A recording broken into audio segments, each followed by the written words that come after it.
Hoodoo plant mamas, get your soul fed and your spirit read. This here ain't no trend. I possess the power from way back when folk were stripped from all of their kin, so they had to find the magic within. Ancestors and gather my herbs, I conjure at my altar. Voodoo plant mama, I manifest growth and I release trauma. Child, we just out here trying to water our plants and mind our business, you know? Everybody ain't from the deep south, man. Everybody can't have culture like us. Hey y'all, and welcome to the season finale of Hoodoo Plant Mamas. I am your co-host, Leah Nicole. And I'm Dani B. And before we get started, Dani B, how are you doing? I'm doing okay, ready to flee the country, but I'm doing my best. That's where I am today and most days. I am a little exhausted right now. I feel like creatively spent. So I'm trying to do the bare minimum when it comes to creation, especially on like my YouTube. And then also right now on the manuscript I am on, I just reached 50K words. Yay. I hope I can finish the first draft by the end of this month. And then this is our season finale of this podcast. I'm also excited about that because I was like, I get a break. And then next month I go on vacation. And I get to see you next month. So Hey, vacation, period. Well, what are you thankful for today? You know what? I'm going to say I am thankful to be alive. I know it can be hard to say that with everything that's going on, but every day I wake up, I'm like, thank God. What about you? I'm thankful for my friends for every day giving me another reason to stay alive because, in truth, it's been hard. I have a lot of questions for God, for my ancestors, and I'm not okay with the state of the world globally, and I think a lot of this stuff has been going on, but it's just kind of like now visible to us because of social media. And so I'm like, why? Like, what is the point of this? So, you, other friends that I have, just being in conversation with y'all about anything and everything really helps me get by. So, I'm thankful for y'all. And yeah, amen. Today we wanted to talk about Sinners. We have both recently seen the movie. I think it hasn't even been out for a month yet. But Sinners, it is Ryan Coogler's latest film where these twins, Smoke and Stack, return from Chicago to set up a juke joint in their hometown of Clarksdale, Mississippi. We're both raised in Mississippi, so that is why we were like, yes, please. And then also they're trying to gather the musicians, cooks, and business people together to start this thing while also trying to avoid the eyes of the Klan. And that's kind of reoccurring in here, this idea that like white folks not gonna let you do this and set this up for yourself and for other Black people. And so opening night, everything is going good. Their biggest worry is about being sustainable because many of the Black folks are using wooden coins that they were paid on these plantations that's only able to be used in white establishments. And so the twins' younger cousin, Sammy, he sings this song. It's his debut. His performance conjures spirits, present and future. It also draws the attention of vampire Remick, who wants to convert Sammy to access his power to regain access to Remick's ancestors. So that night, instead of enjoying themselves and celebrating, now they're fighting for their lives against these vampires. And for me, this was such a rich film. There's so much to talk about in it. And after I watched it, me and you, Dani, we were on the phone talking about so much. We were talking about so much this here. But first, I want to know what your initial thoughts were after watching it. So I was pleasantly surprised by this movie. I'm a person that typically avoids period piece films, especially set in Mississippi or in the South, because they're often so heavy-handed with both the psychological and physical violence towards Black people. For context, I hate The Help. Okay. And that's relatively mild. That's extremely mild compared to movies like Mississippi Burning. Like, it's very mild, but I hate it. Okay. But the violence, like, obviously there's violence in this film, but it's, I feel like it's handled with care. It's not excessive. And it doesn't strip Black people of their dignity in the same kind of way as racially motivated violence, because the violence in this movie, the killings, are rooted in something beyond race. It's ultimately the main person in the movie, or the villain, kinda, Remick. He wanted, most of these people were just collateral damage for who he really wanted, which was Sammy and Sammy's gifts. I enjoyed it. I thought it was done well, and I didn't leave the movie traumatized. And that's what's really important for me, you know? I am so glad you brought this up, and I think this is why I don't really hate a lot of slave movies and a lot of Black period pieces. I hate the way that white people and the white imagination has taken over that time period. And like you said, a lot of times when they present Black characters is full of psychological, physical, and sexual violence. I think it makes a spectacle out of that violence without ever giving dignity and autonomy to Black people. And I much prefer when Black people, except for Lena Waithe, when Black people tend to talk about that time, because I find that we tend to do it with more care and concern for other Black people. Agreed. There's somebody else on that list too that I can't think of, but I'm never gonna forgive her for Queen and Slim. Ever. Same. So, the main theme of Sinners is this divide between religion and the blues. Sammy is the preacher's son. He's called Preacher Boy, but he wants to sing the blues, and his father's against the devil's music. And that kind of reoccurs, that this music that is super Black, that can conjure spirits, is devilish because sometimes the spirits can be malevolent, like the vampire Remick. So, in this, Coogler is like contrasting, but he's also paralleling the argument that it's religion versus secular, and not that it's the same. Like at the beginning, the preacher's actions mimics the vampires, and the same spirits that Sammy conjured in the juke joints were also there in the church.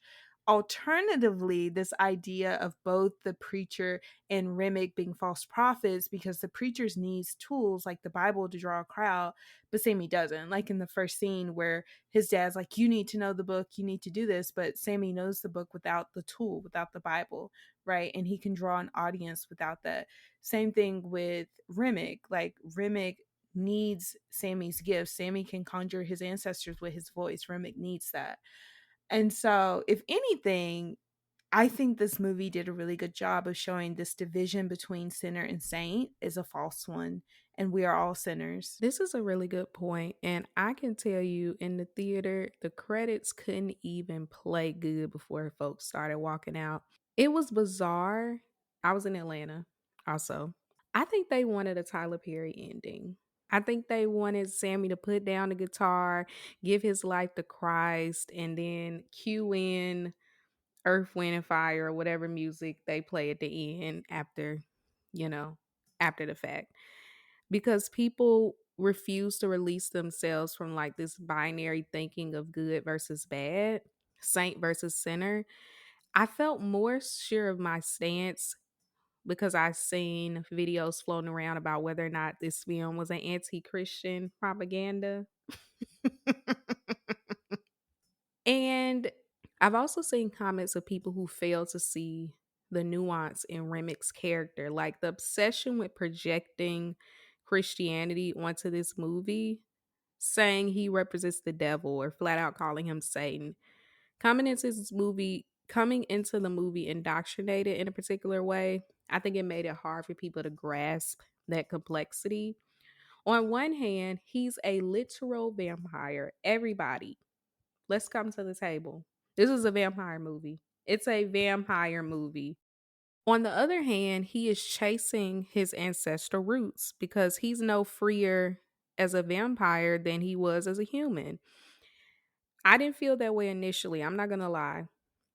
Even today, catch me on the right day as he was talking out there outside of that door trying to get them to come outside. I would have went. Like I would have been like, yeah, get me out of here. Take the mic. Cause I'm done. I'm coming over there with y'all. Okay. But ultimately, these people, once they became undead, they lost all the most soulful aspects of themselves. They became one. Like they became like these empty vessels under this shared essence of just perpetual like longing for something. We know that because that's Remic's issue. He's longing for that connection. He's longing to be returned to some aspect of himself that he's lost culturally. So yeah, I'm glad you mentioned that. I think this movie really was meant to challenge that binary thinking. But people, as they do, because some people just don't realize Christianity is not the only religion in this entire world of billions of people, but it wasn't the first either. So projecting that onto this movie is just bizarre to me and unsurprising. Because I told you people started clapping when Remick was getting close to Sammy about to kill him and he started reciting the Lord's prayer, people started clapping. Of course, they stopped when Remick started saying it with him, and all the other people started because it's like, y'all still not getting it. Mm-hmm. This is a vampire. This isn't a demon. This isn't the devil. But also, y'all not listening. And that's your problem. But yeah. I think something that is very important to remember about Remick is that he is Irish, especially when it comes to Christianity. That scene you were talking about with him and Sammy, he talked about like, yo, they try to put that onto us as well. And I think when you were talking about him trying to regain the soul that he lost by being a vampire reminds me of like Irish people's assimilation into whiteness. And that's what whiteness is, right? Right. Whiteness requires European people of many different ethnic groups. It requires them to give up their soul, to give up the different parts of their culture in order to assimilate, in order to be one in this ideology, which is whiteness. In order to gain that power, you have to give up all of the things that make you unique, all of your cultural heritage, all of your cultural ties. So I thought that that was a very interesting aspect to Remick's character as well. So let's get into the representation of hoodoo and Mississippi in this movie. So one thing that I was thrilled about was that the hoodoo was not seen as overtly negative and demonic. It was actually the thing that helped to save a lot of people. Like Annie is the hoodoo woman. She's a conjure woman in this movie. The folks knew Annie. She was a part of the community, even if she lived in an isolated part of town. Her knowledge about the spiritual world was respected, even if Smoke did question it at times. But the thing that I appreciated about it was that it talked about the limitations of hoodoo. For example, Annie believed her prayers and Mojo Bag kept Smoke and Stack alive, but conjure wasn't enough to keep their child alive. Like, although hoodoo can be this very powerful tool, it is not foolproof and there are limits to it. Yeah, I'm glad you said that. I'm not going to lie.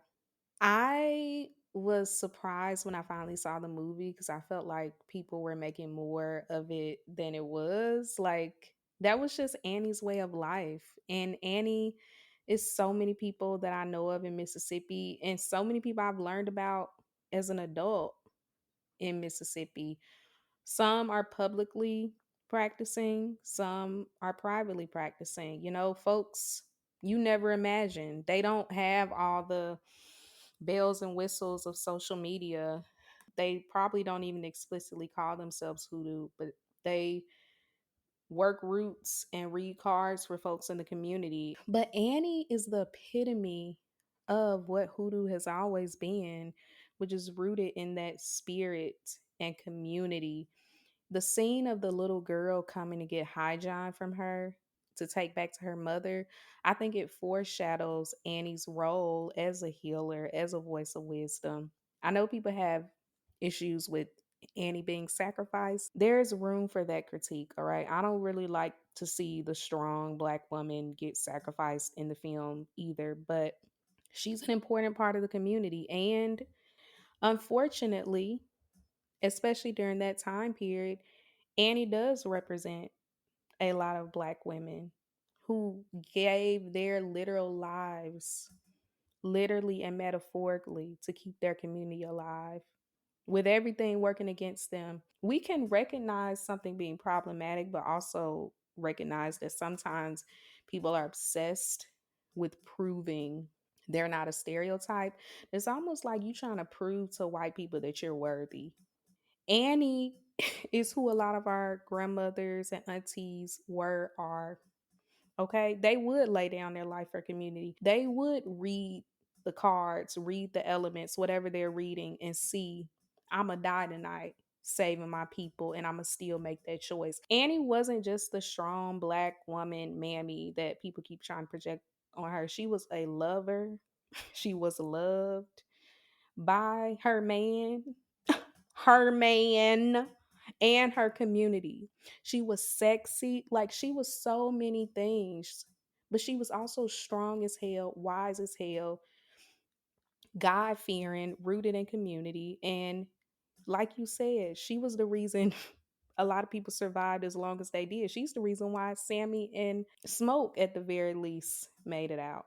Okay. More of them could have survived if it weren't for Miss Ann, Mary, if it wasn't for who else? It was and I'm forgetting her name. But these were the two primary people that caused the most chaos in that movie and led to people dying. Her name's Grace. Yes, Grace. So, I don't know. I don't have no qualms with Annie, how Annie is presented. I just don't like that she died. But that ain't make me hate the whole movie. That's all I'm gonna say about that. Get off my tangent. Cause y'all gonna get off of Annie. Now it's pissing me off. Cause I done seen y'all lusting and we gonna get into all this overly being sympathetic towards the white lady and then being mad about Annie. But we'll get to that later. So let's get into the Mississippi representation. I know you said that you enjoyed that this movie was not like overly physically and psychologically violent. And one thing that I noticed, when I saw the previews and the accents, oh, I think for me, Delroy Lindo had the most convincing Mississippi accent. Originally, when I saw it, I was like, this man has to be from Alabama. He's somewhere from the South. And I Googled it, and he was born in the UK. And his parents are Jamaican. And then, like, as a teenager, he moved to California. He has no ties to the South. And I'm like, what in the world? That was really shocking to me. I think Michael B. Jordan was the most egregious accent to me. Because what was that? Easily. Easily. I knew it from the trailer. Like, it honestly made me not want to see the movie initially. Okay? Because who the hell is that? I was terrified. But you know what? As I was watching the movie, I was enjoying so much that I did forget about it. Most of us did for that reason. We forgot. It got good, so I ignored it. For me, I would say the strongest accents for me were Annie, Delroy, and Cornbread. I know some people disagree about Annie, but I thought she sounded pretty good, especially given her real voice. Delroy, that's an artist. He studies. And Cornbread, of course, like when Cornbread threatened to whoop Stack's ass, deservedly so, because he out here working. It's hot. Like, imagine how hot it was. These people, they out here trying to meet their quota, and you coming over here with this nonsense. And then he asks you, respect my wife. This is what men need to be doing. Y'all not willing to fight somebody in defense of your woman in Mississippi heat. Easily 100 degrees. And that's the problem. When he threatened to whoop his ass, it wasn't no really much talking. He put down his equipment, his tool, and he got ready to get to going. And I said, that's Mississippi. Cause it's like he already told you once. Like he told you once and you knew what was gonna happen the second time. But Delroy, Delta Slim, my favorite character. I keep telling everybody this very small moment when Delta Slim called Remick a peckerwood.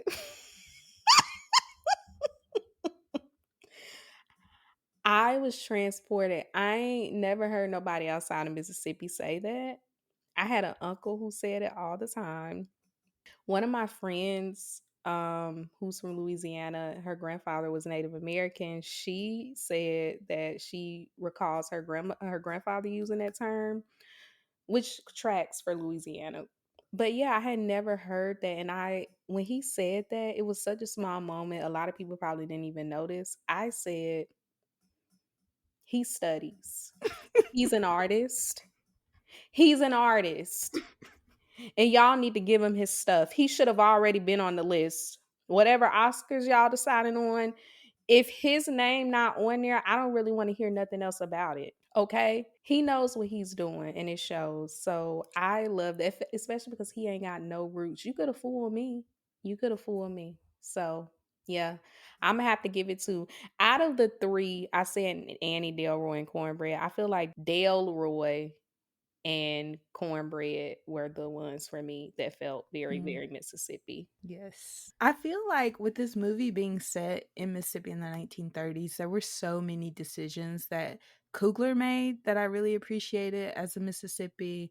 One, as you mentioned, there was like no long suffering narratives. Like after the opening sequence, Sammy is returning to his small sharecropping community. He's coming out of the cotton field. He's laughing. He's joking around with his mama. People are not like super sad and miserable, although this is set during the Great Depression. It's also a time in the US where, the US was trying and failing to outlaw lynching. And I know in the 1930s, like Millsaps College, it was one of the few colleges in Mississippi that was like, hey, y'all, lynching is bad. And a lot of the government officials called them a communist college. But Delroy Lindo's character, Delta Slim, talks about having been in a chain gang.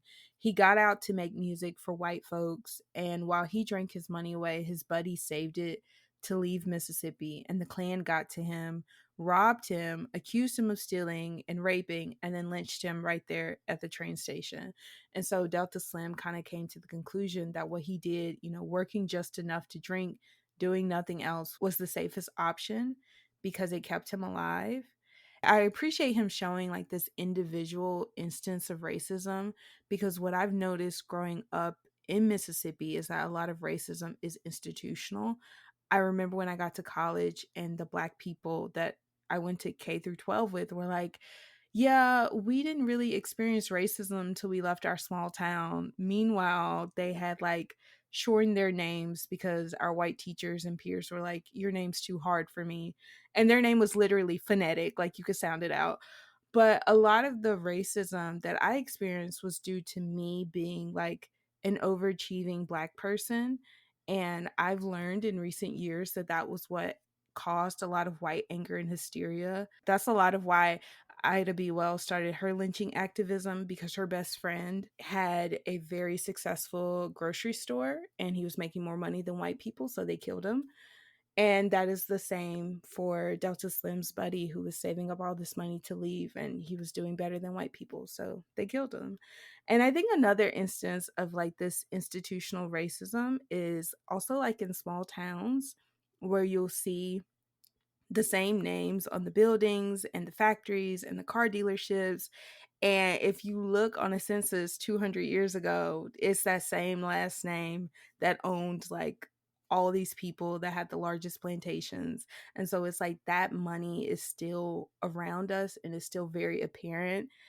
And even if we may not always be able to put two and two together. That's true. We definitely had it in our town. There were like two particular big names. They're still big names.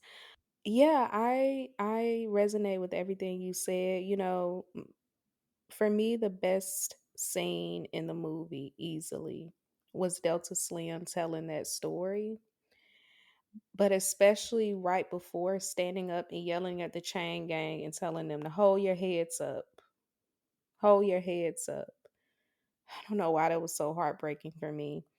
I felt my stomach knotting up when he started telling the story because I was actually scared we were going to get a flashback and I didn't want to see it. I wasn't going to watch. I was going to cover my eyes like I usually do. I thought it was done so well with it as background noise and then Delta Slim going into the humming.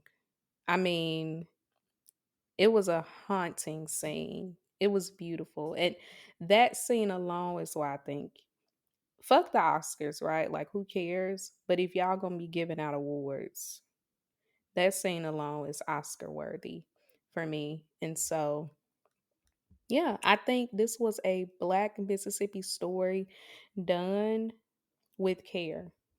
And we don't usually get that from nobody. From True. nobody. So, do you want to take a break? Yes, let's do it.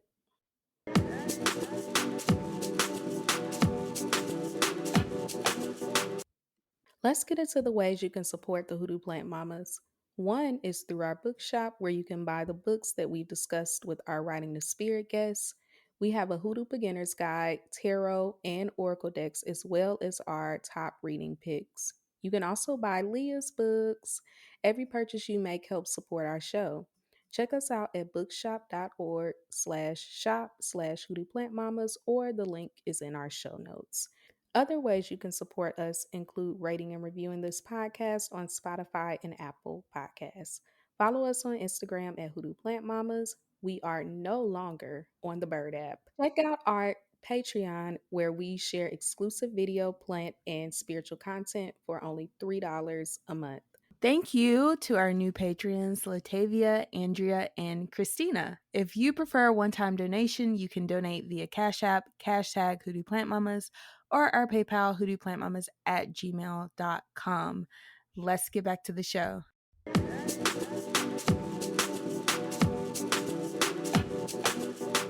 So, another really big conversation that came out of this show was about the race and the racial politics.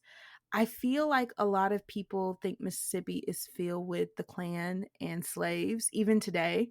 I cannot tell you the amount of people in school who moved to Mississippi and they thought we were a bunch of backwards, docile, ignorant people. This is why I always tell people, I was like, I'm born, raised, and educated in Mississippi from kindergarten to bachelor's degree, Mississippi. But this film showed that, like, all types of people live in Mississippi. Everybody is in Mississippi. Yes, Mississippi is the blackest state in this country. Yes, there are racist white people, but there are also Asian Mississippians. There are Hispanic Mississippians. I know some of the girlies got mad, but you saw the tamale shop in there. Like, who do you think was making tamales in the 1930s? Let's be real. And there are indigenous people here too. We do have a federally recognized indigenous tribe, the Mississippi Band of Choctaw Indians in Choctaw, Mississippi. It's not that far from where both of us grew up. It's also where Geyser Falls is, which is a really big water park. We do have more water parks now, but and also the casinos are there as well. But yeah, I really appreciate Coogler for showing all of that Mississippi is this very diverse place. And it was a diverse place 100 years ago as well. Yes, and representatives from the Choctaw Nation were consultants for the movie, which I was glad to learn. And I figured, because I don't think he would have done it without that, which proves it's not that hard, folks. It's not that hard to bring a cultural expert in before you just throw folks in your movies like parsley. So I said this to you in a text message, and I'm going to say it again here, that I want my people free from the obsession with representation. And I mean this by like this expectation or need to have people represent us who likely won't do us justice. Ryan Coogler, now let me rewind and say, he represented Mississippi well as far as like the cultural groups that you were more likely to be interacting in some kind of way during that time period. But he also, in his interviews, he talked about how this movie is based on his specific interest, whether it be music, different cultures that he's done reading and studying on, and his family lore, specifically his uncle from Mississippi. But even before knowing that, I just don't go into certain movies with unrealistic expectations. I'm here to enjoy this movie for what it's going to be. I love black people in horror. Like, I love it. And this was a good black horror movie that had a lot of great cultural elements. Hess Love, friend of the show, someone we both greatly admire, fellow Hoodoo, said in a post, every story cannot do everything, cannot fill every gap, cannot reflect you 100%. No story can. And this is true.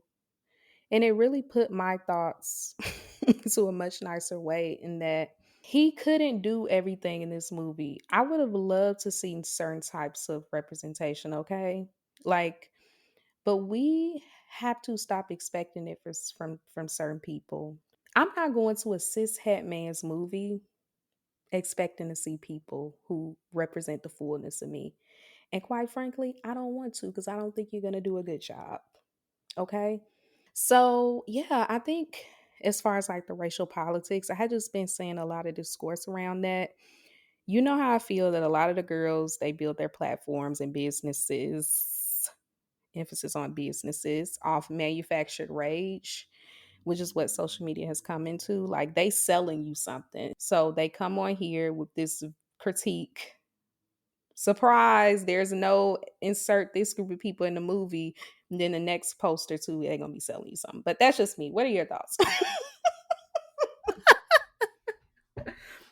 I do agree with you. I had seen someone who made that comment and they were like, there was no queerness in that film. And I agree that we need to quit expecting representation from people who do not have the range to portray the intricacies of that representation. And yes, I also think that people have a nasty habit of not accepting things for how they are. They see some elements they like and they want it to be their story, but it's like, this is not your story, right? It's quite simply not about you. And I understand being inspired by this movie. I understand wanting to see different things come out of it. I saw a request for Coogler to make an Indigenous vampire hunter prequel, but is Coogler the best person to write a movie with Indigenous people? No. And I bet that there are Indigenous artists right now who are making art mixing folklore and horror and who need your support. So I would rather you support them instead of asking Coogler to do something he doesn't have the competency or the range to do well. This is the same thing with apparently Latinos being upset. The percentage was so small back then, but also that doesn't mean that the few handful that might have been there don't deserve representation. But create that movie. In truth, y'all don't care about no Mexicans or Hispanic folks that was in Mississippi in 1930s. You don't care about that. You don't. You mad. You just want to be mad. Like, you know what I mean? So, yeah, I mean, I am a queer person who loves queer movies. I love to see us and stuff. It's such a pleasant surprise when I'm watching something and I'm like, "Oh, I see what's going on here." And sometimes I be projecting queerness on people, and I don't care if y'all do make them straight. If I sense it, if I see it, they're queer. As far as I'm concerned, everybody in here is queer. But like, yeah, I'm not going into this straight black man who ain't made no films at all about that and expecting that. It's getting to the point where it becomes unfair to be expecting people to do things that are out of their realm. Even with all the research, like for instance, if he made an indigenous prequel, a lot of indigenous folks was gonna end up being pissed off. Okay, because they're gonna be like, he didn't get this right. He didn't get this. There's only so much research you can do. Some shit you just need lived experience. You do. You need lived experience and to be within the community. So there's that. I definitely agree with you. I had a review of my book about the boy, and that series is a continuous series. We follow the same main character over the course of the book. And so, because it's a romance, I had one review. It was like, I loved everything about this book. I'm upset that they were upset that I wasn't going into Luna's story. And so, she's of mixed heritage, Hispanic, she's Mexican, Puerto Rican. She's also queer. And for me, the reason that I wrote her was like, I grew up, I had Mexican friends growing up. as an adult, I worked around Puerto Rican people. So I wanted to see those types of characters in my stories. I also, a lot of my friends are queer, right? And whenever I read queer narratives, especially the ones for teens, they're always like, oh, I 100% know who I am.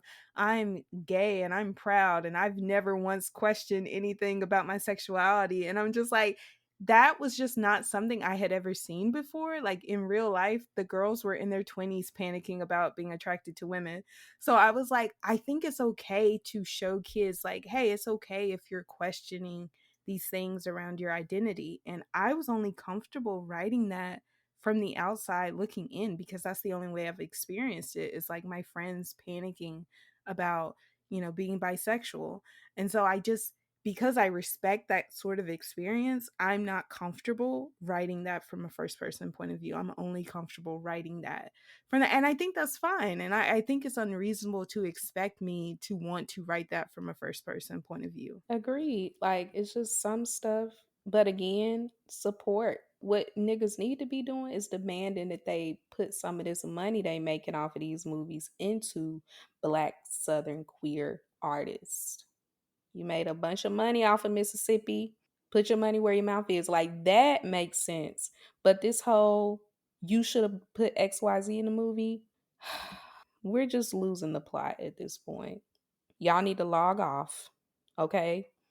Don't touch the grass, go lay in it. Let yourself be absorbed. Okay?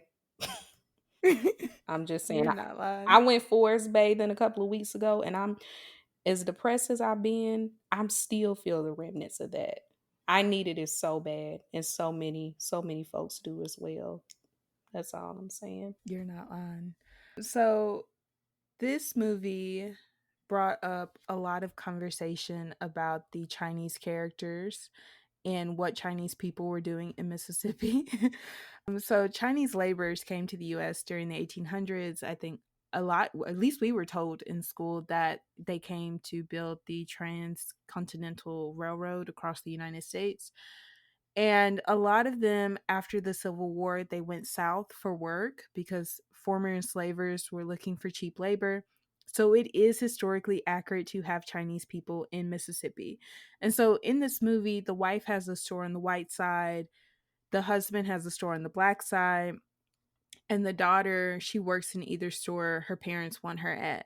And so I think the thing that is so interesting about Asian people, especially East Asian people, is that they occupy this really weird space of like, they weren't colored like Black people are, but they didn't have the full benefits and privileges of whiteness.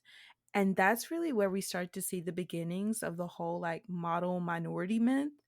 And that really ramped up with the Korean and the Vietnam Wars, when those countries were asking what right did the US have to come in there and tell them what they could and couldn't do when they were treating Asian people any kind of way in the United States. And so as a result, the United States started granting funds and opportunities to people of East Asian descent in order to justify being in East Asia. And so today we see the privileges they gained over the half century because of that. And now we're seeing that partly colored side come back, in that Asians are outpacing white people, and white people are using us, Black people, to dismantle a lot of things that have helped build the model minority myth, like affirmative action. And so a lot of history goes into Asian people and the privilege of being able to occupy both Black and white spaces in the United States. Yeah, it's complicated, but I'm glad people now know Asian Mississippians exist who sound like Mississippians. Um, because I realized a lot of people were surprised by their accents when they started speaking, but I can understand it if you've never been exposed to it. To be fair, first time I heard a Chinese person from the Delta speak, I too was surprised, but they're there and they proud. They have blended their culture with that of the Mississippi beautifully. So there's that, but still a very complicated legacy. in the ways that many of them did betray black people in order to get proximity to whiteness. So And speaking of whiteness, we got to talk about Mary, the octoroon, the woman with the biracial grandparent. I've seen so many discussions on passing and things like that, but I think Mary is a really good sign of entitlement. It reminds me a lot of the book Passing by Nella Larson. I am going to be honest, I haven't read the book. I did see the movie. But in the movie, Claire, she's one of the mixed race women. She lives her life as a white woman. She hates being white. She thinks it's boring. So she wants to be a part of the black society, and she sees the beauties of blackness without the burdens of having to deal with racism. And I think because Mary grew up around these black folks, she thinks she's entitled to their time, even though she lives her life as a white woman. She doesn't consider any of the black people. She sees Dak in the train station. She says very loudly that he fucked her, knowing that that could get him lynched. She constantly calls Sammy boy, which is a microaggression, and she walks around like she's entitled to the place without ever being a part of the community. Because at the end, when we see everyone working together to open this juke joint, Mary isn't there. And she ends up being the downfall of the community because she's the first one turned because she was sympathetic to the white people. Again, not caring how her actions affected the black people around her. yeah, and Mary did think that she was helping, but the fact that she didn't sense that something was off with them like everybody else did is telling. Yeah, a lot of her presence bothered me because she put everyone in danger even by showing up to the juke joint. On the other hand, I also thought it was sad how she was chasing Stack because he seems like he wouldn't be a good partner to anyone. He ain't got no respect for women. That's why Cornbread almost got on his ass talking crazy about his wife because no, he was out of pocket. But as we do, people accepted her, even though they claim the black community don't be accepting them, which is a whole nother thing. It's weird to me watching this sort of fetishization of her, not even just the character, but the actress who does not identify as anything but white. That is a white woman. We didn't know about her grandfather until she said it in relationship to this movie. But it's part of a larger issue of the way people are overly sympathetic to the idea of passing, but not colorism, but not actual colorism that impacts darker skinned folks. We can hold space for the psychological impact and even the danger of existing between two worlds because yeah, you could be killed if they find out that you got any kind of black in you, even if you visibly white. But once you make that choice, your quality of life is exponentially better. Like it's exponentially better than the family that you left behind. And people almost make it like they had it harder than the people getting killed and kept out of schools and all of this stuff. Like, or the people being mistreated in their family because they're dark. That y'all pretend like wasn't a thing. And you wonder why there's resentment. You never talk about it. It's always they're jealous, they this, that. No. Everybody who grew up in the South, especially, y'all know how lighter skin is regarded. So stop pretending. That's the only thing that pisses me off is the pretending that you weren't seen as more pretty. Adults like me being not even dark skin, I'm brown skin, but standing next to a lighter skinned cousin and everybody saying how pretty they are and nobody saying a damn thing to me. Anybody darker than a paper bag done experienced that, but we're all lying, we're all making it up. So that's partly why Mary bothered me too, because I really thought Mary was gonna like pull a white woman in there against him because he was rejecting her. Like, because it was giving so bitter. I was like, she is gonna lie and say he did something to her, and white people are gonna come after him. But she didn't. Ultimately, in trying to please him and trying to get chosen, she put herself in harm's way and then ultimately then the community. So her being naive and oblivious and just like selfish really was the undoing for everybody at its core. Yes. I agree. Overall, when it comes to Sinners, I think that Coogler he did a really phenomenal job. He said this movie was dedicated to his late uncle who was born in Mississippi. And I can tell so much care and love went into it. This is really what I want to see from more period pieces. Like the white imagination has shaped a lot of how we see the past, and that's why we think it's all suffering and pain. But we know how black folks are. You know, me and you, we know how Southern black folks are, and we know that that's not our whole story. I really appreciate Coogler for showing that. My one complaint with this film is that it was filmed in Louisiana and not Mississippi. Mississippi has a film commission. My former filmmaking professor was the commissioner. So please give our creatives work. Please give our creatives money, especially when you are writing stories about Mississippi. Set them in Mississippi. Another thing, Jacob Anderson, who is a British man who played a black vampire in New Orleans, when he had to do his accent, they tried to give him a vocal coach, and he was like, nah, I'm gonna go to New Orleans. And he went to New Orleans. He actually talked to people, he studied, and a lot of people were very convinced that that was a Creole man. And that's the thing. It's like, if you want to set a movie in Mississippi, come to Mississippi, film it here, talk to our creatives, talk to the people here, like support us if you want to have a movie that is showing our stories and showing our lives. Agreed. I love it. No, more period pieces without the same old tired tropes, and more films filmed in Mississippi to support us, especially the Delta. Great movie. Can't wait to see it again. So, if you like this episode, you can like, rate, and review Hoodoo Plant Mamas on Spotify and Apple Podcasts. If anything from the show resonated with you, make sure to share it with us on social media. You can find us on Instagram at Hoodoo Plant Mamas. Thank y'all so much for listening, and we will see you next season. Bye, y'all. Bye.